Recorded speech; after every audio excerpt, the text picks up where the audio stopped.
success teams. So today we're going to talk a little bit about the state of retention and expansion in 2024. The most common question I get, which is who should own customer growth, and some principles about selling to customers, and finally, customer growth strategies that actually work, because there's a lot of things going on. I think since the bubble has kind of burst on growth at all costs that aren't working. And so I want to cover some things that actually will help you grow your customer base and keep your customers. So renewal and expansion in 2024. What we do know, and this chart comes from Ray Reich and Jamin Ball at Ultimate Capital, is that churn's accelerating, especially in SaaS, where I primarily work, but across a lot of industries, you see net dollar retention's down from its peak, and customers are frustrated. These negotiations are starting to feel hostile. I don't know if anyone else runs renewals, but the way we're approaching keeping and growing customers has become more and more desperate as growth has become more difficult.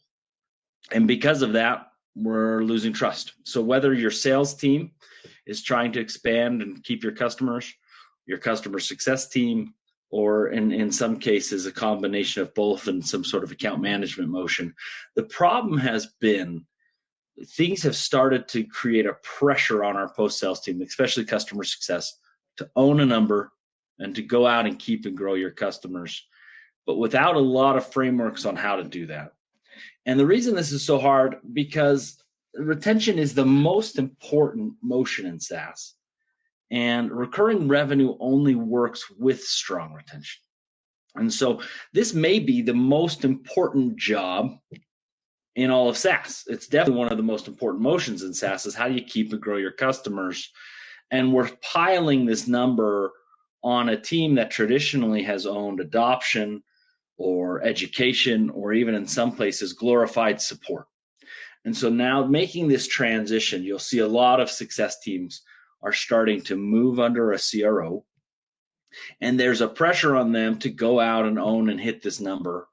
And it's such an important motion, I don't think we're spending the time necessary to be successful. So just another view of this, that was the bow tie subscription model, right? The reason this matters so much is because until you keep a customer long enough in a recurring revenue model, you actually haven't made any money. We spend so much money on sales and marketing to acquire a new customer that if you're not keeping them past that initial term and much longer, you're actually not even making money off these customers. And so that's why this is so important. And so if you're going to hand such an important motion off to a success team, you're a CRO, or as a success team, if you want to go out and have a seat at the table and own such an important number, it's really important to understand how this should be coordinated.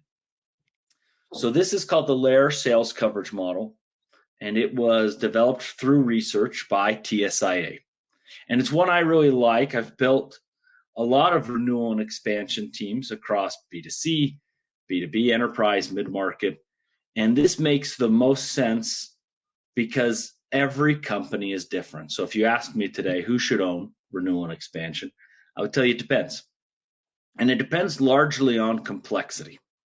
So if you're selling multi-million-dollar, super large enterprise deals, there's a very strong chance the salesperson who is involved with all of those executive relationships and decision makers has stayed involved this entire time. And so what we see in the most complex area is it's a coordination of customer success, the account executive staying involved, and some sort of renewal specialist, right? More commonly, if we get lower enterprise, mid-market, all the way down to pretty transactional, you're going to have some combination of customer success and a renewal specialist. And traditionally, the renewal specialist really is just handling quoting and contract management. But the customer success manager is going to work most of this. And then if anything transactional, usually anything sub $10,000 a year, it's going to be all customer success. And so when you look at your business model, I think it's really important to understand what is the complexity. One of the most difficult things to get right in renewal expansion is understanding there is a disconnect between who you talk to every day in B2B and who is actually making the decision. So you have users and buyers. Most of the information you have, the emails you're scraping, the gong calls, the surveys you receive, the NPS, all of that is typically coming from users or people you're working with one level above the users, but those are not buyers. And so it's really important to understand how you're engaging with buyers and what the coverage is across this customer lifecycle. And one more caveat, now that you kind of understand every business runs renewal and expansion a little differently, is what we're going to talk about today is how to keep and grow customers using a commercial motion, right? Revenue-driven success teams. That does not excuse you from every other job that needs to be done, because this is the other mistake, is people often put, as they say, the cart before the horse.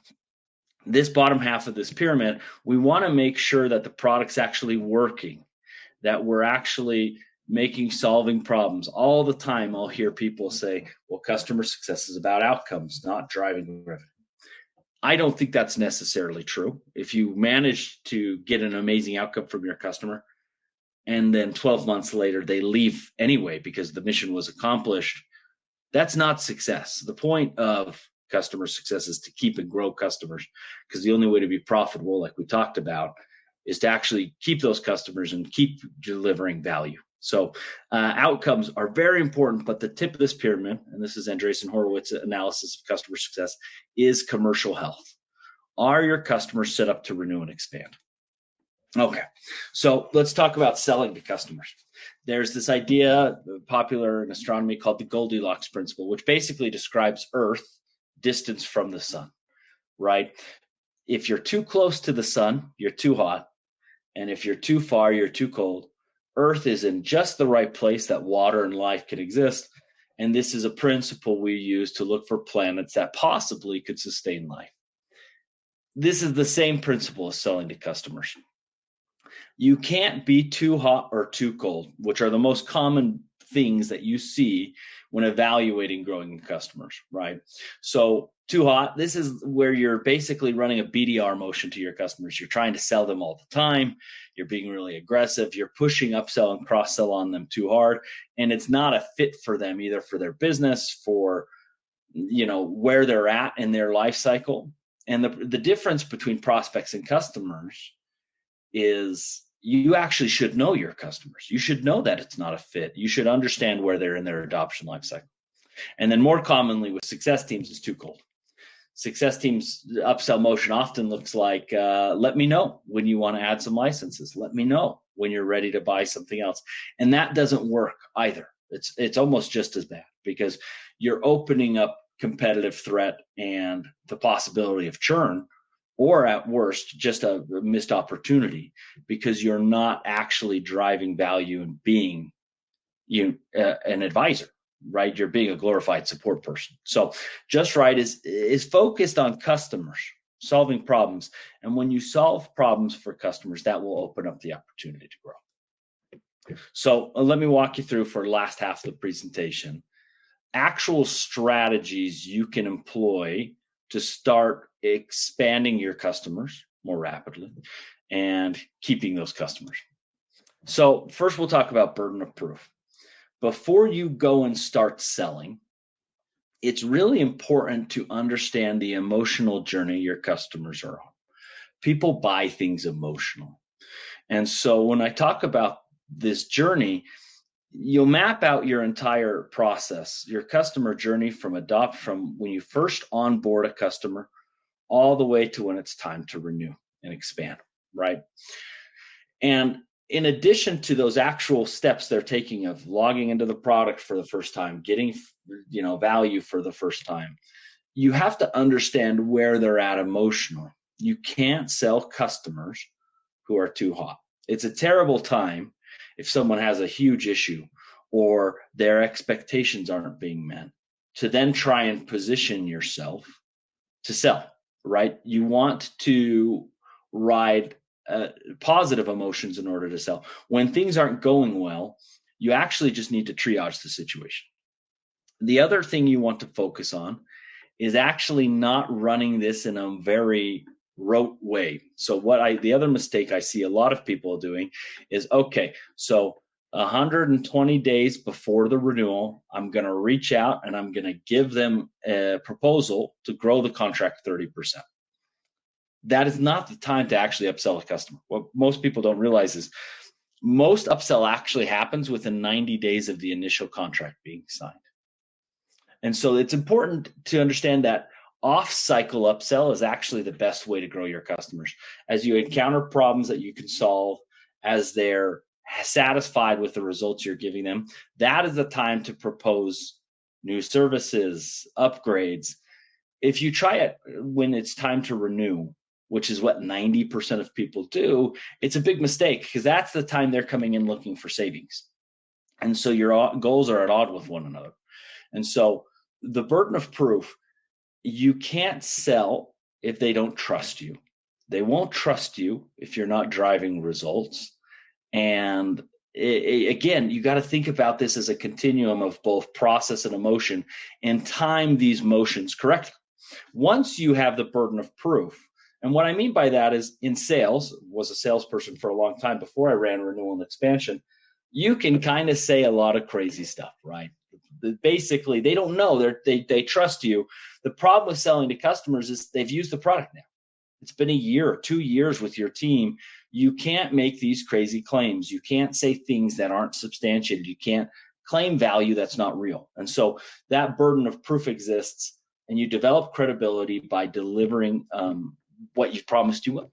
So think about that continuum and make sure that what you're pitching is based in reality, because your customers are living it every day.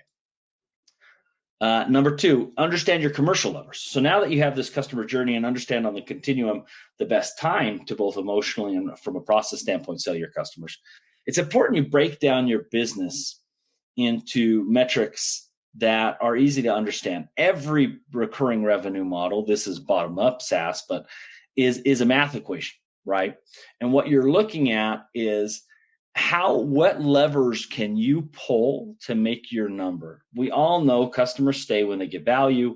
These are high-minded goals. We're going to drive outcomes. But let's talk about, like, actually end of quarter, you need to make your number. If you're looking at net dollar retention, there's only so many things you can do in a short period of time to do that. One is drive more expansion. Another is drive reactivation. So take old customers that had churned within the same period, year or quarter, however you measure, and reactivate them. And another is just minimize churn, whether that's contraction or actually customers leaving. Those are your levers, right? If you're running this type of model. And so understanding very clearly in your business what those levers are, that will allow you, as you see how your number shapes up, to pull the right levers in order to make a number. And salespeople do this all the time. They understand a mix of deals they're pursuing. They understand where they can make in margins that number. And I don't think success teams are used to that motion yet of taking their fate into their own hands, actually understanding the levers available to them and being able to pull them. And then onboarding and time to value. This is most your churn, if you're in SaaS at all, probably anywhere between 20 to 35% of your customers actually are churning before they're ever onboarded. So this is a motion that, depending on how high velocity you are, is really tough. And so what you want to make sure is that you understand very clearly what the perceived value is that your customers are trying to get, and that you're delivering that as soon as possible. And I ran an onboarding team. We onboarded, I think, 300 people a month at one point. And the whole goal of that team was to just reduce the time to value. And the time to value should not be variable by customer. This is a big mistake people make. They think, well, every customer wants something different. That's too hard to measure. You have an inherent value. If you look, this is an example of a correlation analysis. If you look at your product and your retention rates, there are clearly features or outcomes your product delivers that drive retention. And this is something you could do with math. This is just an example from a book about product adoption. But the idea is there are definitely activities or values or things your product does that will drive retention. And so what you want to do is understand those very clearly, stack them up like you see in this chart here, and from top to bottom understand how quickly can you deliver the most valuable thing you do in order to improve your chances of keeping a customer. So this is a true story from my B2C days. I ran retention and expansion at a company called iFit, they're a competitor to Peloton. And we found out that members who worked out at least 3 times a month were 90% more likely to retain. And so what we ended up doing from a time to value standpoint is capturing that third workout. So as soon as you got your equipment you ordered from us, how quickly could we get you to 3 workouts? And that tipping point is the idea of time to value. So we start to drive the entire experience around getting you to that level. Because at that level, we understand now you understand the product, you're getting value. And then we can look at swing groups. We can look at people who only do 2 times a month. How do we push those people to that higher tier? So when we talk time to value, make sure you're orchestrating that around your most valuable features. If you don't know what those are, then let's do some analysis and figure that out. And then just start to reduce the time. The faster you can get them to that time to value, the more likely you are to not lose them during that super important phase where they've just signed up, they're so excited, and then that handoff happens. And we want to maintain that enthusiasm. And then this is just a battery chart. The second to last thing I'll talk about, which is a little more boring and maybe nuanced, but it's consistency. An overlooked strategy to retain and grow your customers is to just deliver a great experience. So you've just gone through everything I've said. You've orchestrated your time to value. You make sure that you have credibility with your customers because you're delivering and you're addressing problems honestly. And you're being more proactive about this. What you have to understand is you have, let's call it 20 customer success reps. The experience I as a customer get is that variable. Think of your top rep and the rep that struggles the most.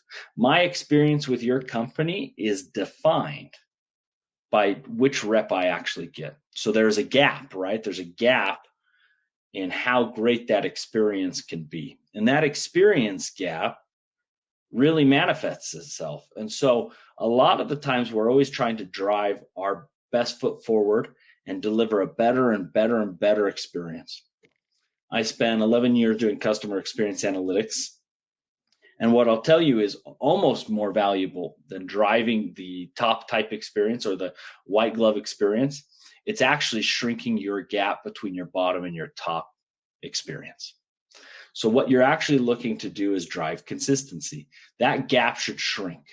So you should look at how your top rep performs and how customers feel about them, how your bottom rep performs and how customers feel about them, and identify the reason for that gap and drive that. And that comes from consistency, adhering to process, making sure the customer journey is documented, understood, and that when there's problems, we address them. And then finally, last piece I'll throw here in this last 2 minutes. You need to monitor proactive signals. Every day I have someone ask me, how can I make my success team more revenue focused and more proactive?